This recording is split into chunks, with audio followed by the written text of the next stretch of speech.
Let's get it. Let's get it. Let's get it. Let's get it. We are live. Come on into the house. Come on into the house. I just need one person to tell me that they can hear and see, and we're going to jump right in. Let's just make sure I can see over here. Dr. Tawana, can you hear and see me? Can you hear and see me well? Well, I'm assuming you can see me, but now can you hear me? So then I can jump right in and let's go, let's go, let's go, let's go. Let's go, let's go, let's go. If y'all can't tell already that I am some kind of yeah, let's just say I'm all kinds of hype. You're good. Okay. So, hey, everybody, I'm TJ Mercer.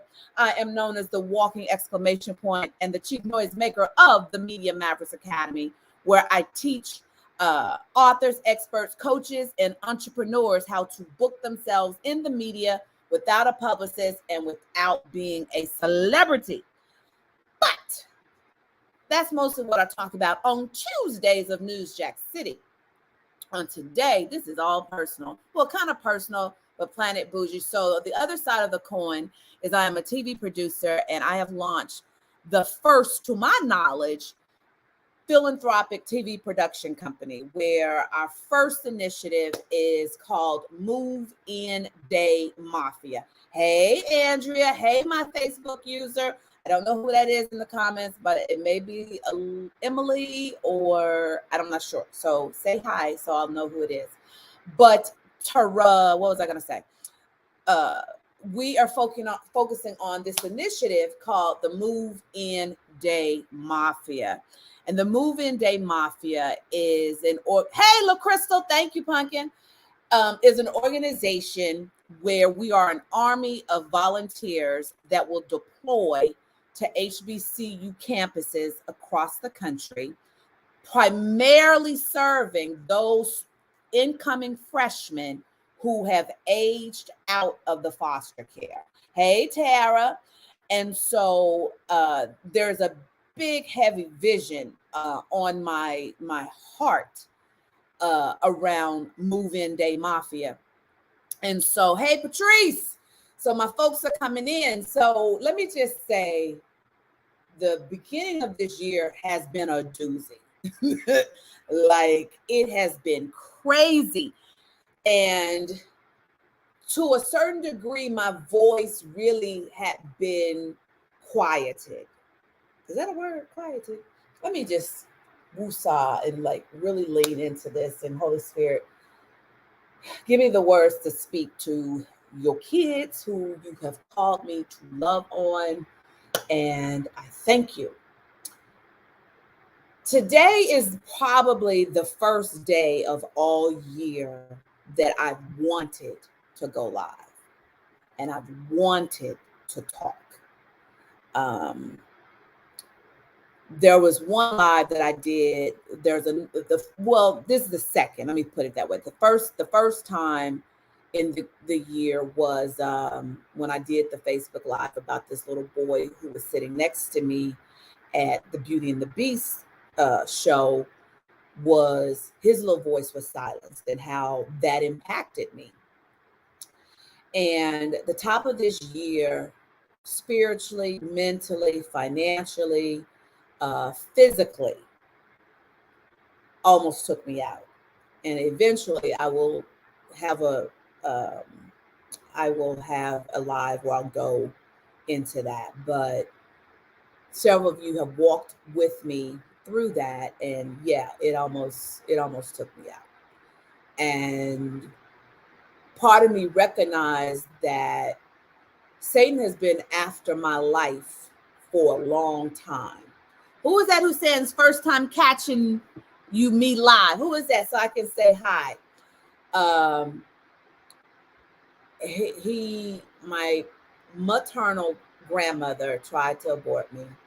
My ex-husband tried to kill me several times. Oh, okay. I see it over here when I have it on my phone. It says Desiree. Hey, Desiree.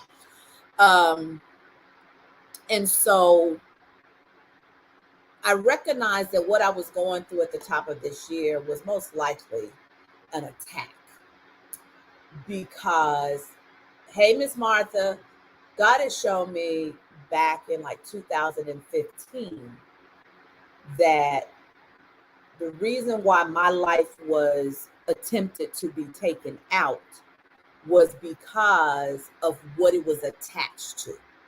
And some of you have been on that journey of watching the things that God has given me the honor and the privilege to birth and use my skills.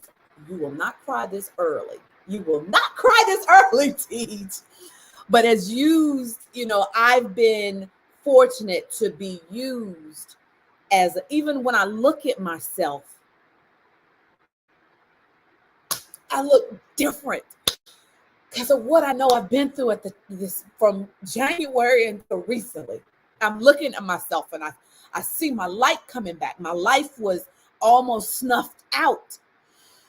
And so even though I recognized it as an attack, I still wasn't strong enough to fight, really, until Andrea one day reminded me that I delivered a keynote where the topic was, you gotta fight for it. And baby, there were days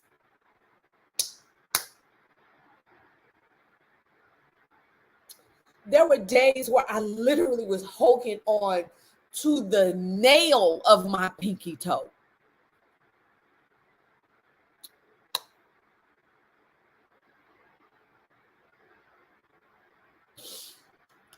Okay, I think I'm supposed to go ahead and tell this part. It had gotten so bad that the day that I found myself in my prayer closet and telling God, you got to come get me because I'm done. And I was having some serious dark thoughts that I knew weren't of me. And the day that I found myself in my prayer closet, having this real conversation, and I remember one of my Facebook friends had posted it. I'm like, that's it. That's it. That's how I felt. But I remember rationalizing, I'm not going to throw myself off of a building because that would be too painful. I ain't going to walk in front of a car because that's going to be too painful. I don't have a garage to go lay down in and turn on the car and just go off to sleep. So that means you're going to have to get up and go take some pills. But then I said to myself, well, heifer, yes, this was the real conversation. Well, heifer, you don't even have pills strong enough to do what it needs to do, which means you're going to have to walk your black ass, that's what I told myself, across the street to Target to even get something strong enough. And you're too lazy to do that right now. How about you just get up and go call your doctor and start there? And that's what happened. That was a real conversation. But here's the thing. I knew enough to know that I was not okay. I knew enough to know that these thoughts were not mine. There was things going on in my body that were causing my hormones. Like, I had been to the doctor. I was producing too much estrogen. I was pre-diabetic. I had put on like 20 to 25 pounds in 2 months. Couldn't figure out why. My body, as my doctor said, is a hot mess. That's what my doctor said. And so called the doctor. Doctor prescribed an antidepressant. My mom, Reneka had a conversation. My mom came to be with me while we were letting the meds kick in. And then, and let me tell you, long-term COVID is real. The residue and the leftovers from COVID is real, y'all. So if you've had COVID and any of this resonates, know that it's not you. It's not you. And I had COVID to the point where I had to be hospitalized for 3 days. So I had a serious bout. Mom came, and I'm sorry, I didn't think I was going to tell this story. Y'all know I'm a storyteller, so I would have kind of gone over this in my head. But I didn't plan on telling this part. Mom came, stayed with me for a while. And eventually I realized she was skipping her physical therapy. Can't have that. I need her to go to physical therapy. So I made her go home.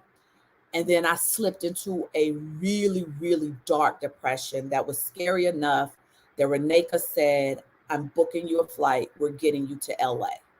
My cousin was like, you're going to stay with me so I can watch your black ass. So that's what had been going on with me. And it just kept coming and going until I got to LA. And LA, there was this lift off of me. I started paying attention to my diet, trying to start walking again. And I got better. So that part of the story is, I'm good, y'all. Don't worry about me. I'm good. I really am. That's why I'm looking at myself and I'm like, girl, you're back. You want to talk. You want to be with the people and love on the people. So just know that depression is real. I have a therapist and I have my meds and I'm good. And I've always known that this day could come. I'll say this and I'm going to move into what I really wanted to talk about. I've always known that this day could come because one of my heroes was Robin Williams, right? And I cried like a baby once he died by suicide. And I remember looking at his story, and he's the life of the party. He has all of these, all this energy, and people love being around him. And for him to take his life really was sobering to me because I know people say the same thing about me. And so I knew I needed to be on guard about my mental health. And the thing about depression is when you're a person like me, you have no reason to be sad. You have no reason to feel like this. There's no reason. So that makes you even more depressed that you can't snap out of it, right? And I had depression. I had a bout of depression about 20 years ago. So that's why I recognized it. I knew I needed to call my doctor, but it had never gotten so bad that I was rationalizing how I was going to painlessly take myself out. So I knew, Patrice says, the thief does not come. I love that. The thief does not come to rob an empty house. Your house is filled to the brim with treasure. That's true. And I knew it. I barely had enough in me to fight. And so I just kept remembering that Andrea kept reminding me, you got to fight for it. And so I wanted to say that this is really the first time where I've gone live and I feel 100% myself. I've lost 10 pounds so far. The inflammation has come off my body. I'm no longer in a bunch of pain just from sitting. Like I was in pain just sitting, doing nothing. And so I'm good, y'all. Don't worry about me. I was always covered. My cousin, who y'all hear me talk about it, most days I don't think she likes me. She really came in and she took care of me. And she wouldn't let me do anything until I got better. So by the time the cloud had lifted and I'm ready. You know, I had started having meetings about moving day Mafia. Yes, Andrea, please reassure them. I am in such a good place that I'm about to get on all y'all nerves. The old TJ is back.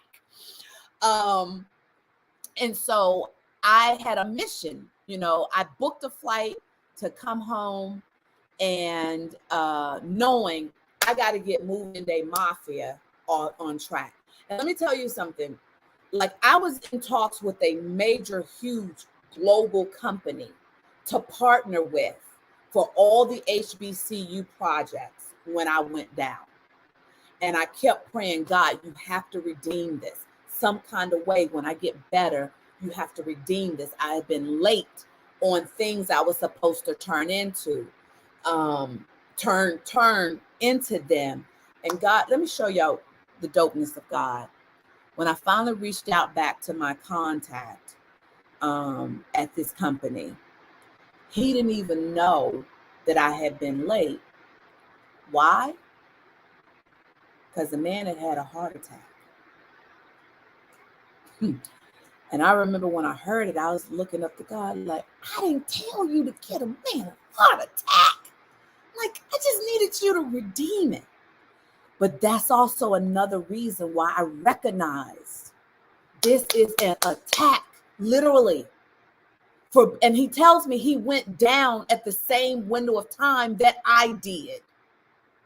So that told me this is an attack.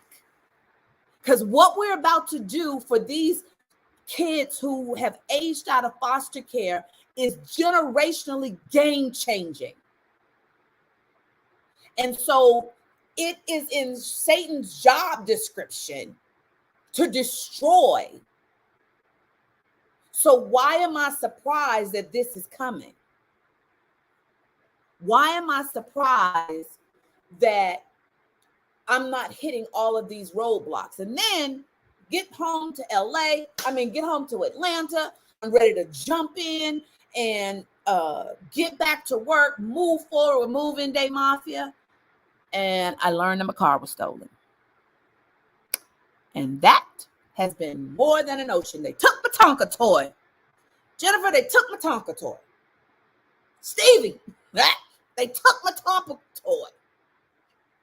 And not only did they take my Tonka toy, they took my Tonka toy in such a way that it made me pause with my living situation of where I lay my head, because they used my spare key that was in my apartment.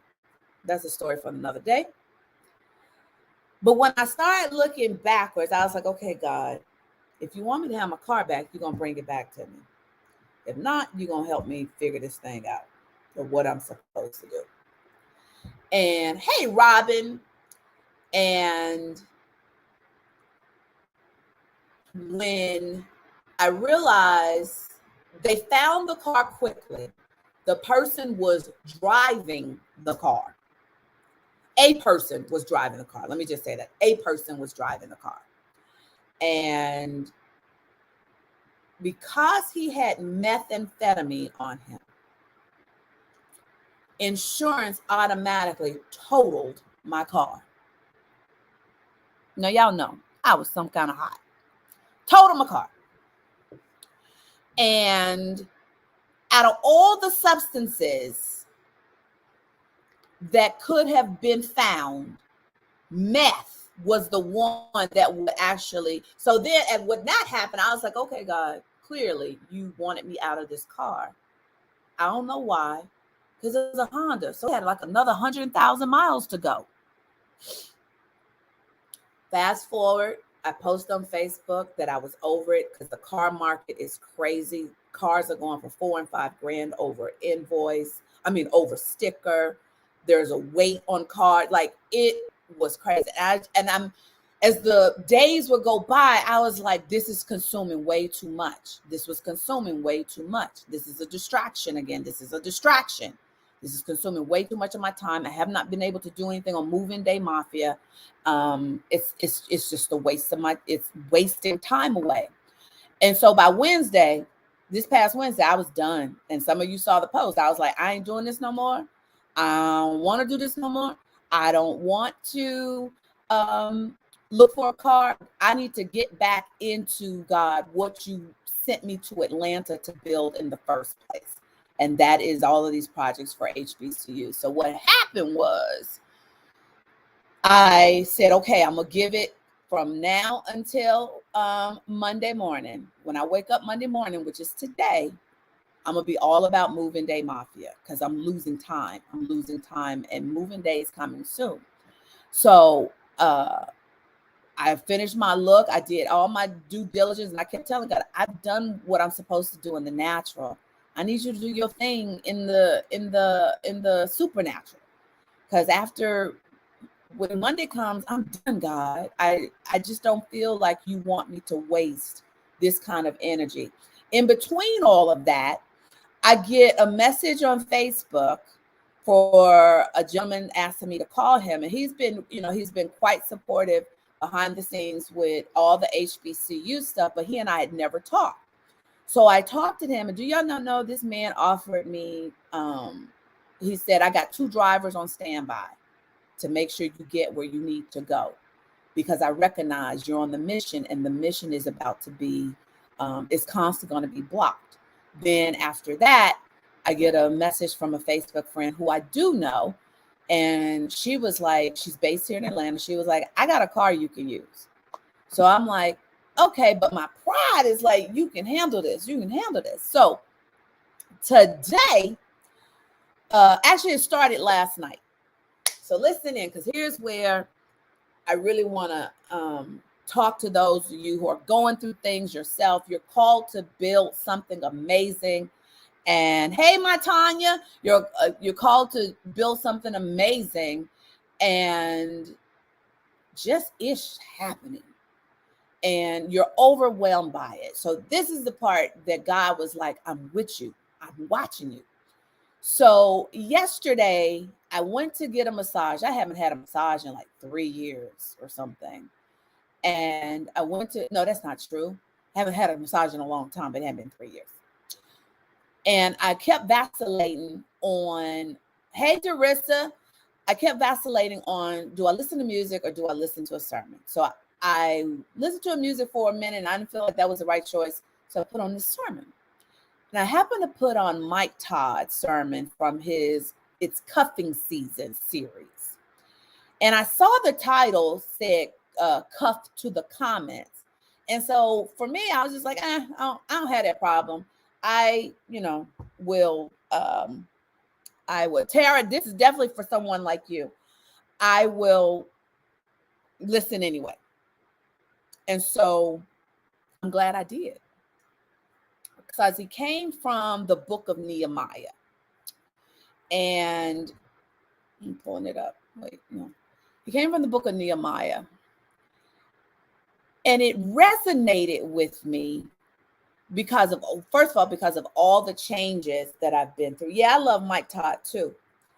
And just know, if God ever calls me to minister on a level that he is, people slam him for him being all extra and demonstrative and over the top. That's who you're going to get with TJ. I'm like, y'all expect him not to use his gift? He's like that off stage. So, of course, he ain't going to shortchange God of him. Okay, let me come back. And so he came from Nehemiah. And Nehemiah, for those of you who may not be familiar, and just chew the meat and spit out the bones during this part. Hey, Yvette. Hey, Dawn. Hey, Darissa. Who else have I seen? Yeah, okay. I think I said everybody to everybody. Said hey to everybody. So Nehemiah was the cupbearer to the king, or as Mike Todd said, he was a waitress. Basically, he was responsible for tasting and drinking before the king to make sure nobody had poisoned the king. So the way Pastor Todd put it is like, so his life was not that valuable, apparently. But where I resonated with Nehemiah's story is Pastor Todd called it a nobody. I don't like that term nobody, so I say ordinary. Okay. So he was saying it's an example of when God takes an ordinary person, gives them a problem or something that bothers them, and ends up using that to do extraordinary things. And at the time, Jerusalem was in shambles. And when starting with Nehemiah, verse 1, we'll start verse 1.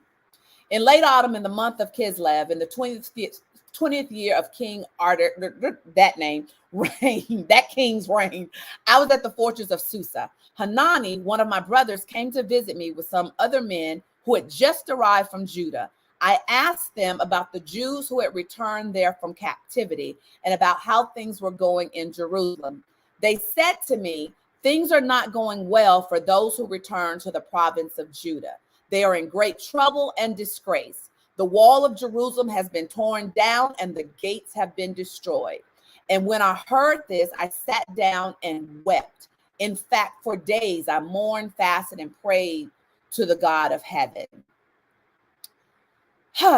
So when I'm listening to Pastor Todd, I immediately flash back to July of 2019 when God first told me to study Nehemiah. And I studied it, but it just didn't hit me. I was like, I really don't know. Before then, I didn't really know the story of Nehemiah. So I was really impressed with him, but I didn't know enough about him. And I couldn't figure out, like, wait, why you want me to read this? But okay, so I did my due diligence and I studied it. So as I'm listening to Pastor Todd, some of the thoughts that I remember having back then started coming back. And then even he started praying that God help him.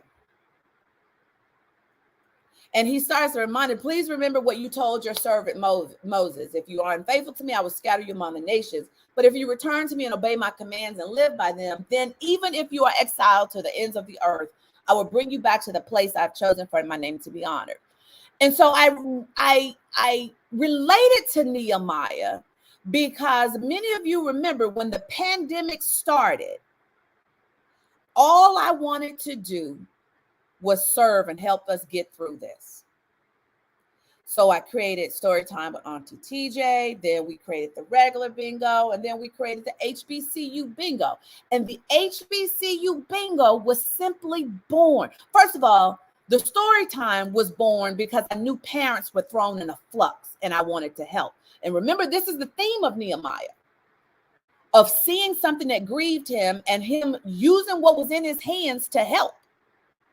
And so I saw this, that I could help the parents, if nothing but take a half hour and engage their kids so they can go take a shower, because we were stuck in the house, remember? And so I would go live every day for Storytime with Auntie TJ, Monday through Friday. Then after that, we created the bingo, right? And we just played with everybody because I knew everybody was lonely. And, we just wanted to have human connection. Some of us were single. Oh, yeah, Yvette. Yvette says, don't forget our Bible study month. Oh, yes.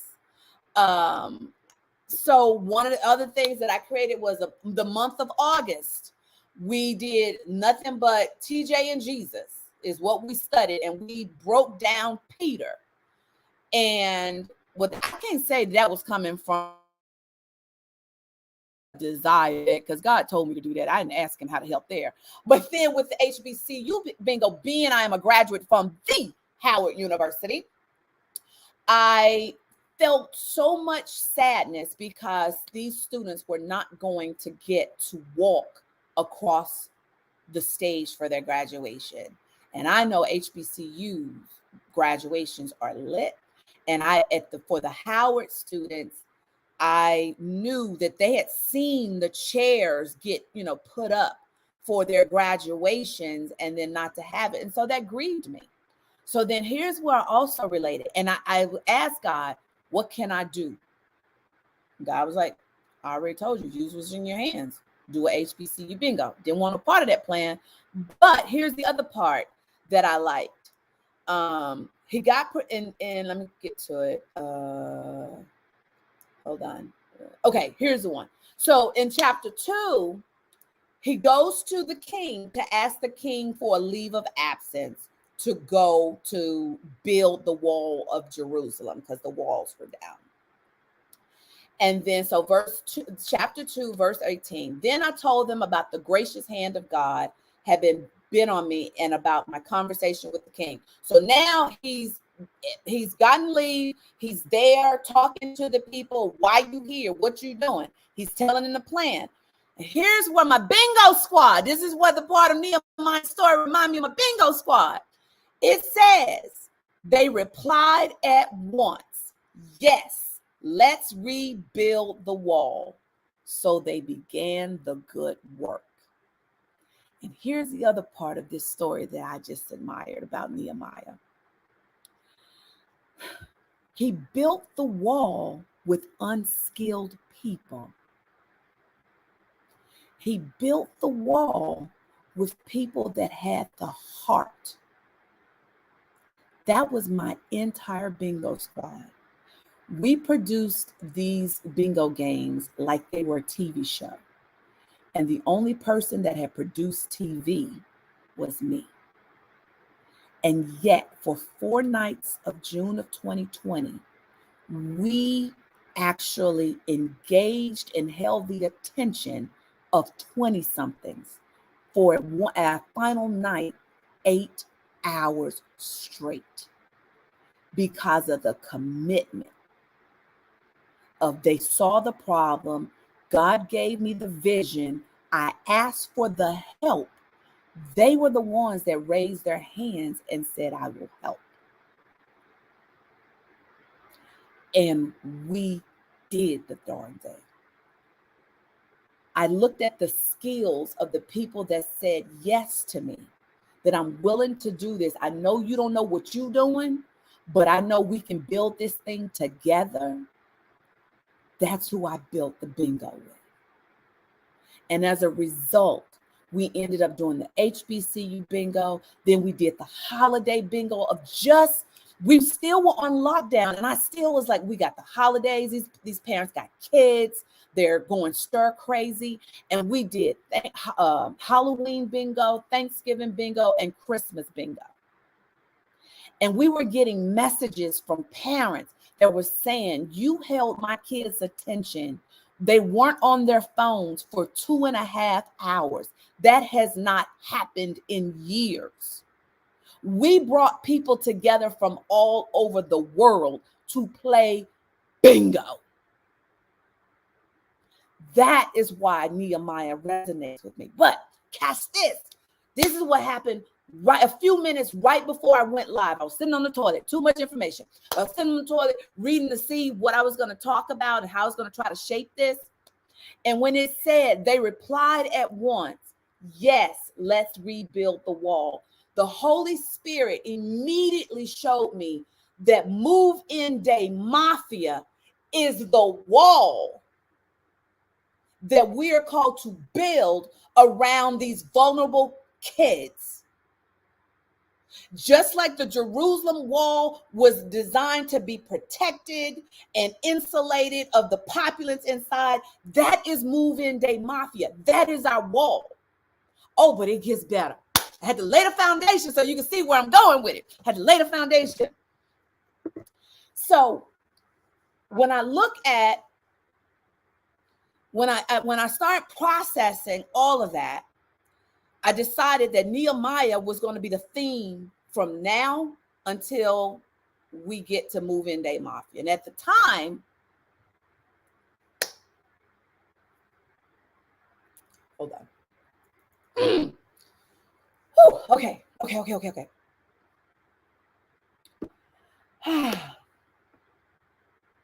Andrea says he built the wall. Latera says her babies still ask about bingo.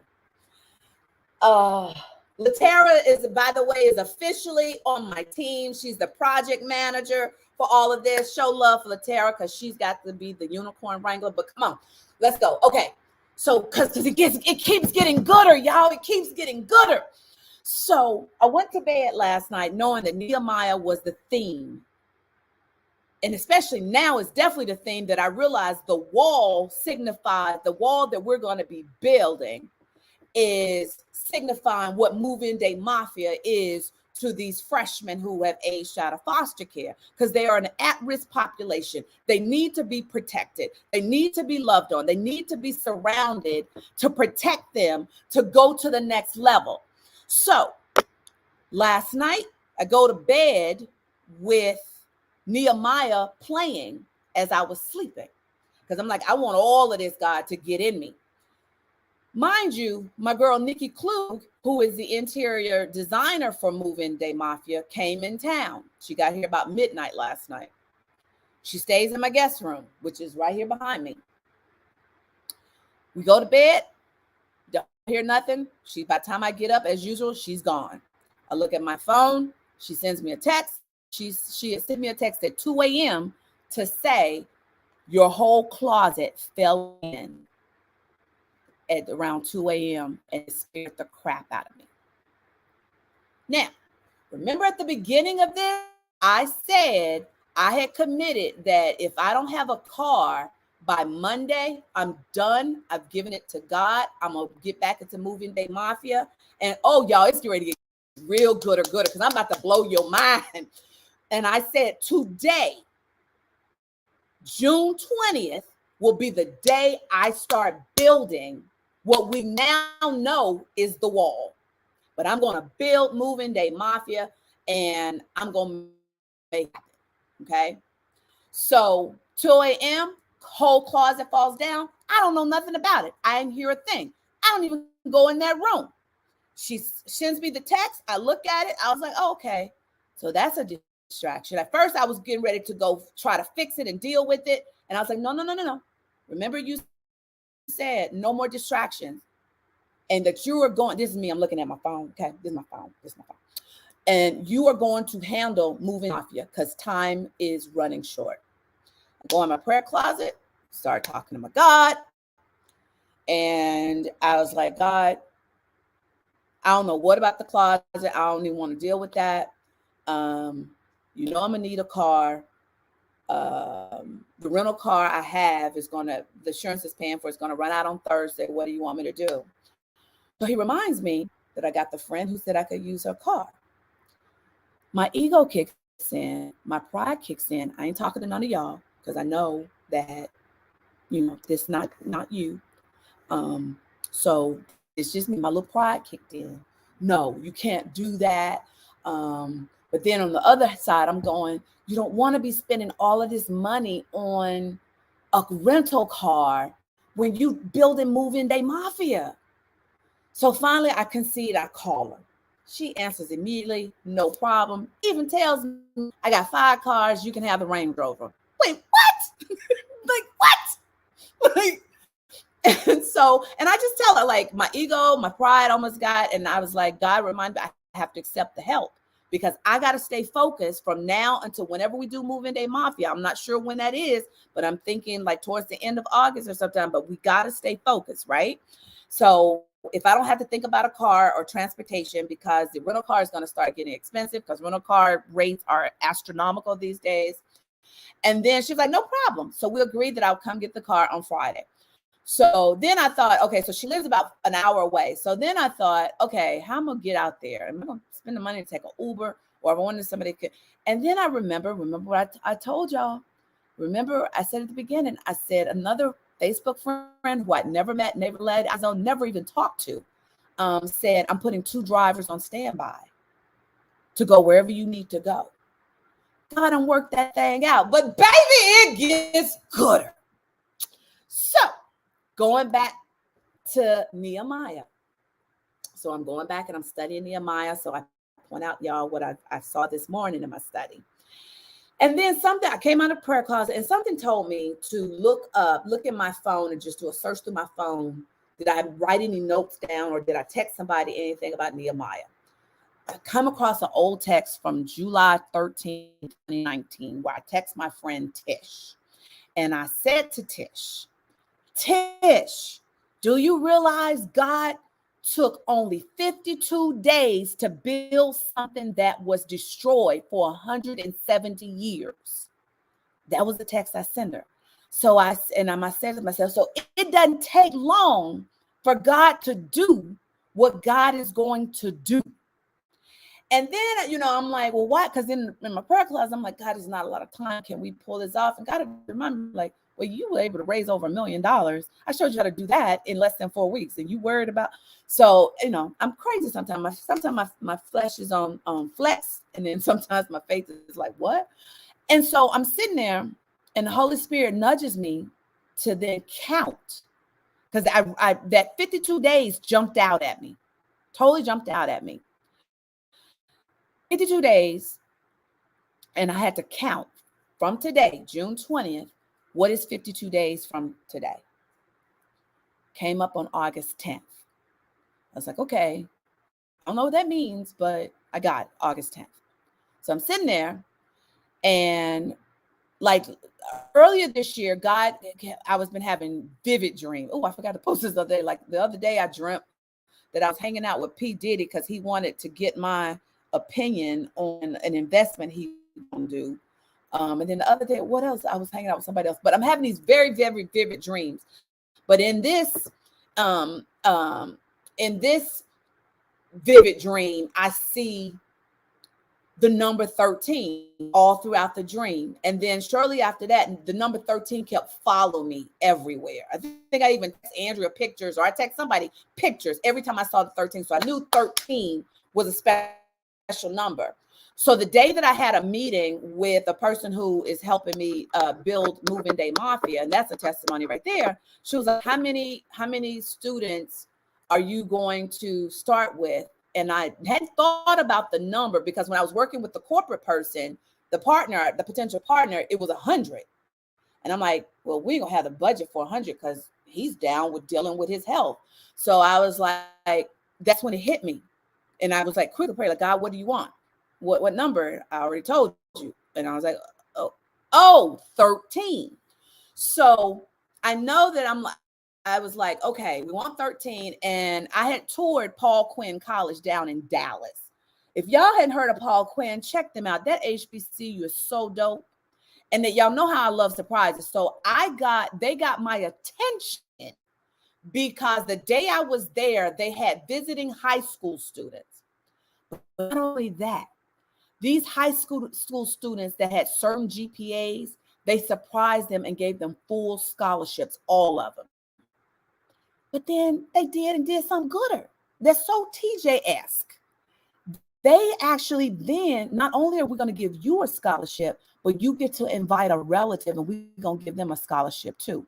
Come on now, what college do you know is doing that? So that got my attention, not to mention the campus and just talking to the staff. I knew Paul Quinn was one of the schools that we wanted to help. So my advisor said, we need to stick with one school for the pilot program. Which one do you need it to be? Without hesitation, let's do Paul Quinn. I know it's in Dallas, it's not in Atlanta, but there's something happening in Dallas. And God reminded me, he had shown me visions of Dallas years ago about doing something in Dallas. So that was easy for me. But here's where this is where it was like, this is undeniable, God. And you ain't no stopping me now. So I'm sitting there, I count August 10th, and Nikki texts me to tell me that classes at Paul Quinn start on August 15th. So I was like, let me call and find out, when is their move-in day? I wasn't thinking about it. It was Juneteenth and a lot of places were closed. And I'm listening to the prompts of what department, I should be contacting. And I don't have housing. So I randomly choose Dean of Students office, the Dean of Students office. I get to the Dean of Students and I press that prompt and a woman answers. And she said, hi, this is Dr. Grant. And I explained to her, hey, I just want to know, when is move-in day for incoming freshmen? And she says, do you have a student here? And I said, no, but I have a nonprofit that I want to serve some of your incoming freshmen. Well, this woman says to me, well, we originally had it scheduled for August 7th. We're thinking we're going to have to push it back to August 10th. What? What? What? I laughing, and I said, wait, what? And so I'm processing. God just told me in no uncertain terms, it took 52 days for Nehemiah to build the wall. Now we know that the wall is symbolic for us in the Moving Day Mafia, that the Moving Day Mafia is our wall. And even though I think I've missed deadlines, I think I'm out, I think I have done wrong, I think I have whatever, I've been sick, whatever. God is showing me that He's about to pull off something amazing in 52 days. And so when I started laughing with the woman, I said, you know what, I need to explain to you, because it's still going to get gooder, y'all. It's still going to get gooder. I said, I need to explain to you why I'm laughing. Are you a woman of faith? And she's like, yeah. And I said, and I explained it to her. And I said, so when I tell you the number of obstacles and the roadblocks that have come on us to stop this, you wouldn't believe it. And I just started giving her examples. She's like, wow, we are honored. And so I'm talking to this woman about half an hour. She's giving me, she's giving me information.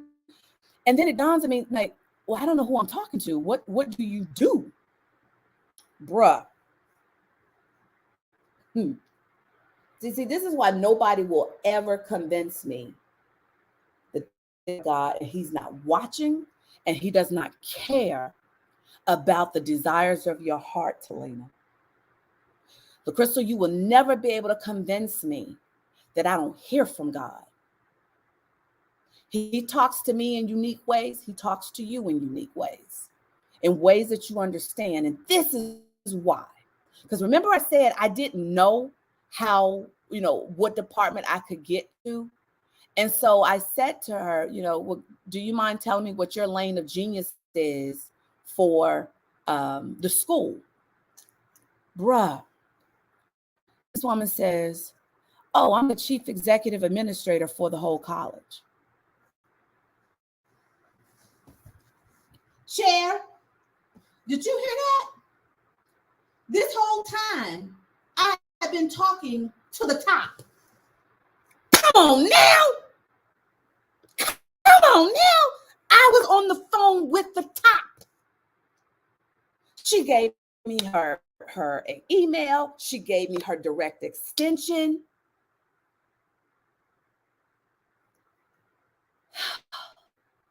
You cannot tell me, hey, Delmar, you cannot tell me that God will not provide for what He is assigned. So, Bingo Squad, and those of you who identify with the mission of the Move-In Day Mafia, when I think about like all the stuff I have for Planet Bougie, we were working on social media stuff, and I was feeling bad that I just wasn't myself. And I was like, God, you got to redeem this. You got to redeem all of this.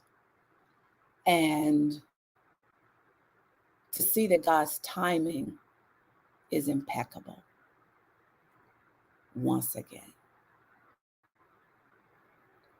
And you don't have to have skills to work with me. Because Nehemiah, remember I said, come on, Holy Spirit. God, I thank you. Remember when I said that they built the wall with unskilled laborers. And just like bingo, I didn't know the how, I just knew the what. But that's what we're getting ready to do. And we got 52 days. And I'm about to be 50 this year. And around this time last year, around this time, and Patrice, you're here. You can testify to this.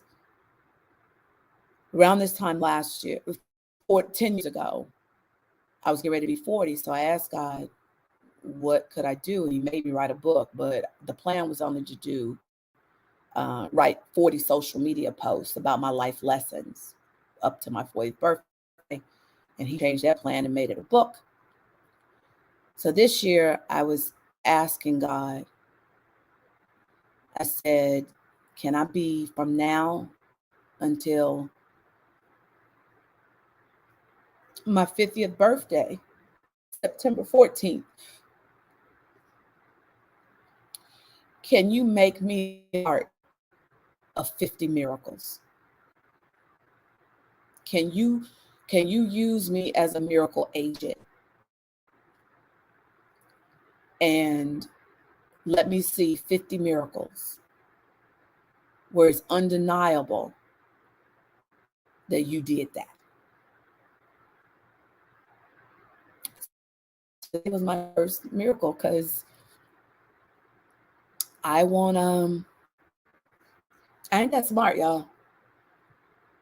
I ain't that smart to plan like this and strategically have it timed out right, that this align, I begrudgingly listened to this particular sermon, which was not what I thought it was going to be about. He brought Nehemiah to me. I started talking, going back and revisiting when God told me in 2019 to study Nehemiah, to then coming across the text of the 52 days and getting the 52 in my spirit, counting down the days to then call at the precise moment that this woman picked up the phone and engaged me. I ain't that smart. You did that, God. So that's my ask for God from now until September 14th. I want to be a part of 50 miracles. Mostly miracles that don't benefit me. I don't want miracles that benefit me. I want to cause 50 miracles. I want to be the delivery agent for the miracles. Because what I've learned, I was born for this. God protected my life up until this point to build Planet Bougie, which now is Moving Day Mafia, which is Moving Day Mafia is under Planet Bougie. And Moving Day Mafia is under the nonprofit Project Dreamlight. So we are an official 501c3. Hey, my Renee. So we are an official 501c3. So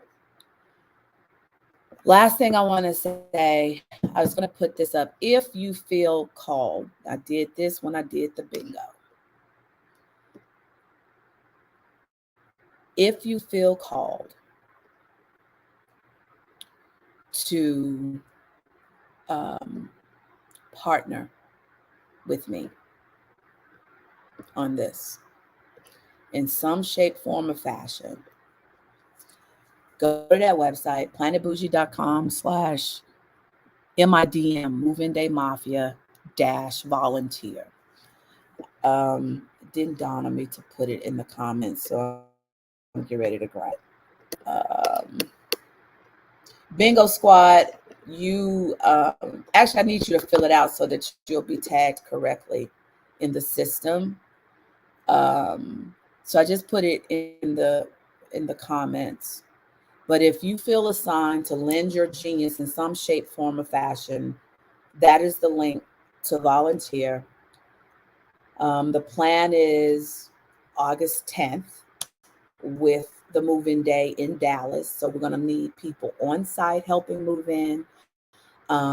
This is a TV show that will be shooting footage for the TV show. I didn't tell y'all that part, but yeah, this is bigger than basically we're doing make a wish over here. Because the goal is obviously to expand it.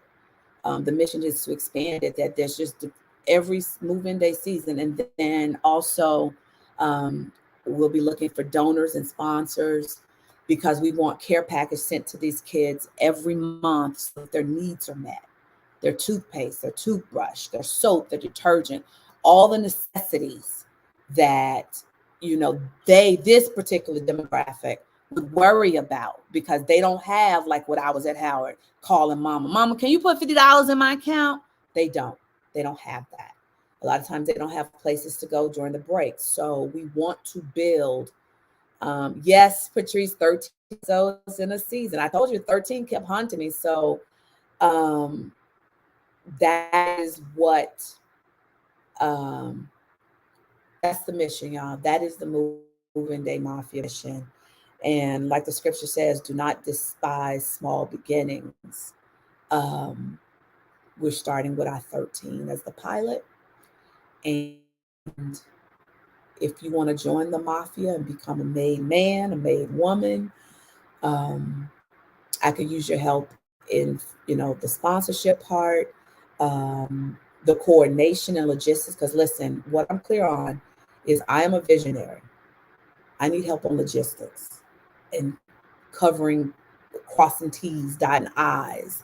The next step I have to do is submit a profile to Paul Quinn for them to look at their incoming student freshmen to see who fits the bill that we can help. And they don't necessarily have to be officially registered as foster care, but also their life situation is like they might as well be designated because absent parent or a grandparent that's too old to even know what's going on. They first gen, but the focus is on those particular students that have aged out of foster care. So I think that's my heart, and I feel good, y'all. I feel good. My life is going to focus around Media Mavericks, Planet Bougie's Moving Day Mafia, and running my mouth. So I'll be looking for, Andrew says, getting my hair done. We're listening. My hairstylist is interested. Hey, hairstylist. Yeah, I'm going to need y'all to shake the trees to help me with this, like I did with bingo. I don't necessarily know what the heck I'm doing, but I know enough people that do know what they're doing. And we're going to get on this plane and we're going to take off to Dallas. And we are going to do this. So, is there anything else I need to know? I thank you. I thank you. I thank you. I thank you for listening. I hope this encourages and inspires you, those of you who are have missions of your own that you're like, God, I don't see. And what got my attention also was Mike Todd said, God is giving you something. And the first thing you want to know is, where's the funding? Because that was me. I was like, God, where the money coming from? Where's the money coming from? And this particular corporate sponsor was coming with money. But like I said, he had a heart attack and he was a big advocate. So I don't doubt when he's ready and can get back on board, he will. But I'm going to need everything. And we're probably going to have our first meeting sometime next week because I have a meeting with our advisor on Wednesday to talk about the foundational stuff that we need. One of my friends today told me that she's making her 50th birthday party, asking for donations in lieu of gifts to Moving Day Mafia.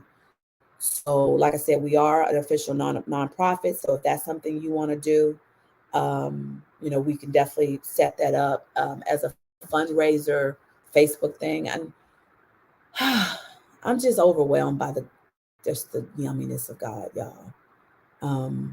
Once I just turned that car situation over, I was like, I'm about to take off with this. And it doesn't seem like we have a lot of time, but yet we do have time. because God has got our back. So if you want to be on this ride with me, it's a little different than the bingo, because bingo, I was producing TV. This one I'm producing TV, but it's secondary to the mission, which is that every year we will take in, and the goal is it's a year journey with them. We want intern, because this company that approached me, they approached me and wanted to build a pipeline from HBCU talent into their company. So, we're looking for partnerships with corporations that when we tell these kids, hey, we have an internship waiting for you, that encourages them to keep going and not quit. We had a donor who actually filed the trademark for Move In Day Mafia. So people have already been sowing. And like, I think this Miss Martha is here. Miss Martha been in my inbox. What can I do? What if we do this? What if we do that? And I had to keep going. I don't know yet, because I don't take anybody's time or resources for granted. So when you put your name behind me, when you put your energy behind me, I want it worthwhile. And so the activation has begun. Remember, I said, for those of you who've been following me for a long time, and I said, when God gave me the assignment in 2019, I'm going to say this and we're going to count it down. When he gave me the assignment in 2019 to move to Atlanta and build stuff for HBCUs, not specifically what, he given me a show concept. But he said, when I was worried about all the details, he said, everyone you need is already equipped and in position to do what I've called you to do. They're just waiting to be activated. The activation has begun. If that's you, please go to that link and let's get this thing built. We got 52 days. So with that said, I'm going to count it down. Let's Dylan say, I love everything God is doing through you. I'm checking out the volunteer page. I have no idea how I can contribute, but I sure enough going to think up on it. That's what if it's just using your voice to be out there, this is no different than what we did with the bingo. I needed everybody. So I'm going to count it down. Is there anything else? Hey, Renee, let's keep improving this plane with you. I know it. Those are my day ones. In 10. I hope the whole message serves some of you who are building your own walls for whatever that God has assigned to you. 9. I'm here in Texas and I would like to assist with the care packages. That comes across to me as Facebook user, so I don't know who that is, but will you go to that link and, let me put that link back up there. Will you go to that link and specifically tell me that? Because what will happen is Latera and I will start, where is it? Hold on. There it goes. Latera and I will start, whatever Latera we're going to do. I'm going to stay on her way about that part. And we'll get that going, okay? I gave Andrea Cato the link. Got it. Okay. What number was on? 9, 8, whatever. What am I? 8. This blessed me tonight. This year has been a rough one with me, with Daddy passing away, but I'm ready to serve. I believe that sounds like my Dr. Stevie.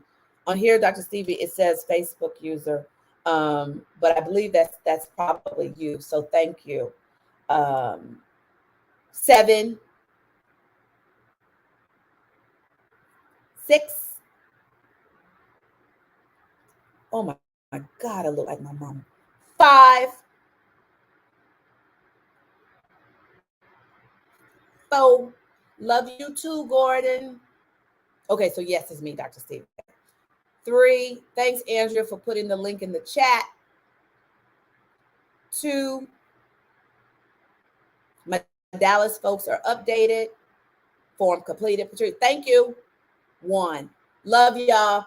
Love you so much. Thanks for always rocking with your teach and giving me grace. Talk to y'all later.